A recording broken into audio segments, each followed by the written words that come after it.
Hola! Hello everybody, Armored Pants here, and I have another video for you in the American line. It's a Tier 8 T32. I do need to apologise, guys. I know you asked for this, I think almost 2 months ago, but I have a really valid excuse for not doing it up until now. I forgot. So yeah, something else came up, and then I completely forgot about it. So I do apologise, but hey, better late than never, right? Yeah, I know, but look, what can I do? I'm only human. Just before we get into the video proper, just a reminder, Discord channel is open. Come along, you'll be very welcome if you haven't joined us already. Now, back to the video. So, we're going to have a look at tech spec in this video, as always. We will use blitzhanger.com, of course, to do that. Look at all the key stats around gun handling, mobility, all of those things which are important to play the tank well. But I think before that we need to acknowledge that this is difficult heavy to play, right? Much like a lot of the British and American heavies, it's not a typical heavy. It lacks that good frontal armour. And therefore, players who are good at heavies and try to play this tank in that manner struggle. Because it's not tip of the spear heavy tank, right? You can't go really front line of this tank because it lacks the armor of the IS range of the big VK Germans, etc. Some of the Chinese heavies. It lacks that armor, so therefore you need to play to its strengths. But it does have strengths. It has different strengths, and those strengths can be utilized to make this an effective tank. But yes, certainly more difficult than playing your kind of standard heavy. But look, we're going to look at everything, and hopefully at the end of this video, together we will be able to play this tank a bit better than we were at the start. So firstly, looking at the tech spec, I would run improved fuel, Coke, and a case of Coke, because that maxes out your tank's capabilities, right? So improves your rate of fire, view range, etc. I would run calibrated shell, supercharged, refined gun, because even with the top gun 105mm, it lacks a bit of pen. But you can get the top gun last, because the good news is the 90mm gun actually doesn't have significant different pen numbers to the 105, and actually an APCR has better pen numbers. So therefore you can survive with the 90mm gun for a while, and has a great rate of fire. It's just over 6 seconds, right? So so it can hold its own. When you get to Top Gun, though, you're going to do 208mm of pen with AP. APCR is going to give you 257, and HE is going to give you 58. And you're going to do 310, 260, and 400 damage points, respectively. So, yeah, it's kind of not great alpha per round, particularly when you consider that you're going to have to wait over 9 seconds for a reload if you run calibrated shells, which I recommend you do in this tank. The reason I recommend it, and we'll discuss it later on, is that you're going to be playing hull down, and a lot of pink-a-boom from hull down positions of this, so the extra pen, I think, is important. You really want to make sure that you are penning to make sure that your actual damage is as high as possible, rather than the theoretical damage number, which is what you see in all statistics on the tank. That's showing you that this tank maybe has whatever X theoretical damage, but of course actual damage is as all that counts, and actual damage is based on actually penning. So therefore I think running calibrated shells on this is important. Also running supercharge, and that gives you muzzle velocity of 229 meters per second for AP and HE, and you get a boost up to 15 meters per second with APCR. Now you get, as I said, it's a 9.25 second reload, right, which is not great, right, when you consider you're only rolling 310 plus alpha on your AP rounds. Now it is 8.6 with gun rammer, but my experience of this tank is that you tend to pen a lot less, so therefore I run calibrated shells. Now gun depression is 10 degrees, 20 degrees of elevation, so excellent gun alignment, and this is what we expect from American tanks, right? We expect that excellent gun depression. Gun index is 11. By the way, I'm using unapologetically a delightful female form here to make sure that you're paying attention to this gun index, because it's important, and it's an important statistic, right? And this is pretty decent for a heavy tank. The M index is 3, right? But if you run the enhanced engine boost, it goes up to 6.6. It almost doubles. So when we talk about consumables later on, I'm going to suggest that you use this. Now that creates a couple of other conundrums that we need to solve, but I suggest you use it because it completely, as you can see here, completely transforms the mobility of this tank. Now, looking at the armour, you can side scrape in this armour. The relative armour numbers on the side in a typical side scraping position run up to about 570, 600 as you can see here, so you will bounce shots, right? But of course it's more difficult to side scrape this tank because you've got this lower levels of frontal armour compared, as we said, to the IS range, etc., right? You know, we reviewed the Shark and the Sheriff recently, right? And the tactics that we discussed for that are the same tactics for this. I mean, this is basically just the Tech 3 version of them. And of course, as you would expect, it's not quite as good as those because they're premium tanks. But then maybe so, that's justifiably so, because we do expect premium tanks to be better than their Tech 3 compatriots, right? Otherwise, what is the point of having them?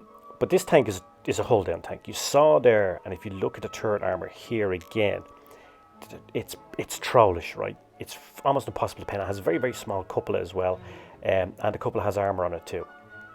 Now, in terms of provisions, I would run the big repair kit, adrenaline, and enhanced engine boost.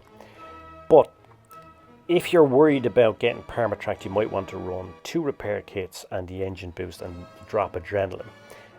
Now, I don't, but I understand. I don't want you guys getting permatracked, getting knocked out, and then blaming me. So if you're worried about getting permatracked to this thing, then run the 2 and drop the adrenaline. I love playing with adrenaline, but the change to the mobility on this tank from the enhanced engine boost is just too much to forego. Also, the concealment numbers on this tank suck. They absolutely suck. And RRU-251 is going to spot you up at just under 300 meters. So you're going to get spotted up early and often in this tank. So what does that suggest to us? Now that suggests that we need to get into a position as quickly as possible on this map, because you're going to get spotted up early on. You have terrible concealment numbers, and you can get smashed. So what we want to do is we want to get into a hold down position as quickly as possible, right? And you're going to see this is what I do here. Boom, straight off the bat, I've hit the enhanced engine boost, and I'm pushing on towards this hold down position on dead rail. Now, in terms of equipment layout, if you're running 2 time-dependent consumables, then probably, and I don't have it set up here because I was experimenting with the tank, experimenting with different setups, but probably you're better off with high-end consumables as your equipment setup, because it allows you, we discussed this before in the pro tips, right? This allows you to get more time with the consumables over the course of a game. You can see here some of the shots I'm taking, those on the Annihilator. This is why I'm running the extra pen through calibrated shells, but also the refined gun. The supercharge. Now I also use refined gun, but having played several games on this, you can also use vertical stabilizer, because when you're in a hold down position like this, a lot of the shots you're firing are when you're rolling backwards and forwards, and then vertical stabilizer comes into play, right? So vertical stabilizer is useful when you're firing when moving. It depends on, and of course you can switch out between games, right? So it depends on how you're playing the tank. If you're going to be firing from long distances in the tank, or the tactics you decide to adopt are going to have you firing over longer distances, then maybe still refined gun is better because it reduces down dispersion. We know dispersion figures are calculated at 100 meters. So therefore, if you fire over 200 meters, the dispersion, dispersion is basically your maximum deviation from your target. So therefore is effectively your ability to miss. Your ability to miss increases exponentially. So it's basic mathematics, and it's some of the mathematical parameters in the game. But you can see there, I'm running refined gun on that, and on that shot on the Annihilator, really nice shot. And the lack of vertical stabilizer there didn't really hurt me that much. So You can see, by the way, what's interesting in this game is that when I'm hull down, I'm having the time of my life, right? Really, really no problem whatsoever, putting in shots and no real risk of being hit, right? The only time I got hit was at the very start of the game when the red tank was up on the elevation. He was able to get one into me, but all things being equal, Certus Paribus, they can't pen me. You can see here though now, you know, when I'm trying to brawl, it's a bit more difficult because you don't have that strong frontal armor. And I was in a really bad situation there when I was getting, and I was caught in a crossfire. But now that I'm able to get my front onto this guy, and also he's elevated now, so he's finding it difficult to put shots into me. I get several bounces and I'm able to clear him off. So in the end, that was a pretty easy game. You know, nothing spectacular, but I think I did the most damage and I got a second class mastery badge. Nothing spectacular, you know, just over 2.2k damage, but a good example of how to play to this tank's strengths. But nothing in there, guys, that requires any huge amount of skill or anything like that. I mean, I think anybody watching this video could do what I did in that game, right? So it's pretty easy, right? And you know, sharpshooter badge delivered, which is always a good sign that you are playing the tank well. Let's have some more gameplay. This is on Rockfield. Now, I wanted to show you this game, guys, because this game is kind of interesting. Because I get hold down, but not in what you might think is a typical hold down position. I kind of create the hold down position myself. So I decided to go towards C. Again, because I'm running engine boost, that's not a problem for me at all to keep up with my meds and lights. And you can see, boom, off you go. I mean, as I said, this tank completely changes its characteristics when it has that enhanced engine boost. And it gives you so many more options, particularly in the opening part of the game. So I'm up tier, but you can see I can get across the map really easily. And I'm right up there now, my meds and my mediums, right? And without that enhanced engine boost, you can't do that. So that option to go on this side of the map and get up there quickly wouldn't be available. Now, this is what I'm talking about here about creating this hold down position. So this is not typically what you might think of a hold down position in this tank, right? And you're probably thinking, holy shit, I'm in a really bad position now. But once I'm able to get my angles right, you'll see just how effective this position is, and how strong this turret armor is, and how small the cupola is, because it's almost impossible to pen, particularly if you keep rocking backwards and forwards. Now, if we look at the at the net damage, right? So the accumulation of both the damage blocked and the damage done, you'll see that this game turns out to be way over 5k, but I think I only deal out about 2, right? So the rest of it is all block damage, right? And you see those black pings coming off the turret of this tank like nobody's business. It looks like somebody's exam results, you know, when they haven't studied a single thing, right?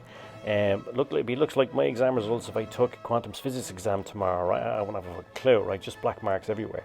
And you start pinging off the hull here like there's nobody's business, right? Here's another one. I lost track of, and when I was playing this game in real time, I lost track of how much damage I was actually blocking, right?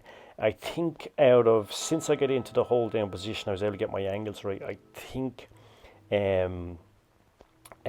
only got penned once more or something like that, right?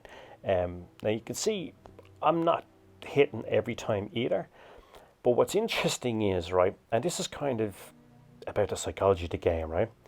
The Reds are getting frustrated and not being able to pin me, and they just completely concentrate on me, and then my teammates just come in and just wipe them out. I think at one point every red guy on the opposition was firing at me, right? So as we saw there, you know, huge amount of damage blocked, not a huge amount of damage done, right? I mean, that's, you know, at tier 8, that's nothing to write home about at all, right? But the amount of damage blocked was just phenomenal. And that's it. By the way, I'm just making sure you're still paying attention, guys, yeah? So that's, you know, the strength of this tank, right? And as I said, guys, you know, there was nothing spectacular about gameplay there. Once I got the angles right, the tank just did the rest, right?